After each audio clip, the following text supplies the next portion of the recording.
उत्तर प्रदेश की कैराना लोकसभा सीट पर है। यहां बीजेपी को हराने के लिए विपक्षी पार्टियां आरएलडी उम्मीदवार का समर्थन कर रही हैं। 2019 लोकसभा चुनाव की ओर बढ़ रहे देश में विपक्षी पार्टियां कैराना में बीजेपी को हराकर एक बड़ा संदेश देना चाहती हैं। जिन लोकसभा सीटों पर उपचुनाव के नतीजे आने हैं उनमें यूपी की कैराना, महाराष्ट्र की भंडारा गोंदिया और पालघर और नागालैंड की एक लोकसभा सीट शामिल है।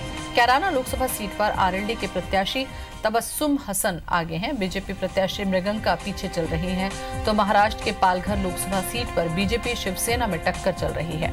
इधर महाराष्ट्र की भंडारा गोंदिया सीट पर एनसीपी आगे है।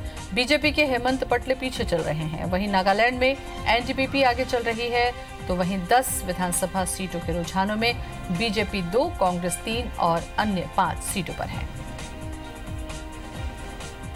तो महाराष्ट्र की पालघर सीट पर बीजेपी आगे चल रही है। सभी की नजरें उपचुनाव के रुझान पर है। नागालैंड की बात करें तो लोकसभा सीट पर एनडीपीपी आगे चल रही है। सबसे ज्यादा नजर उत्तर प्रदेश की सीट पर है। विधानसभा की 10 सीटों पर बीजेपी 2, कांग्रेस 3 और अन्य 5 पर आगे चल रहे हैं। 4 लोकसभा और 10 विधानसभा सीटों पर उपचुनाव की मतगणना लगातार जारी है, जिसमें कैराना लोकसभा सीट से बीजेपी उम्मीदवार आरएलडी से पीछे चल रहे हैं। महाराष्ट्र की भंडारा गोंदिया लोकसभा सीट पर एनसीपी आगे चल रही है, तो महाराष्ट्र की ही पालघर सीट पर बीजेपी आगे चल रही है। तो ये उपचुनाव हुए जिसके रुझान अब आने लगे हैं। मतगणना लगातार जारी है। नागालैंड की लोकसभा सीट पर एनडीपीपी आगे चल रही है।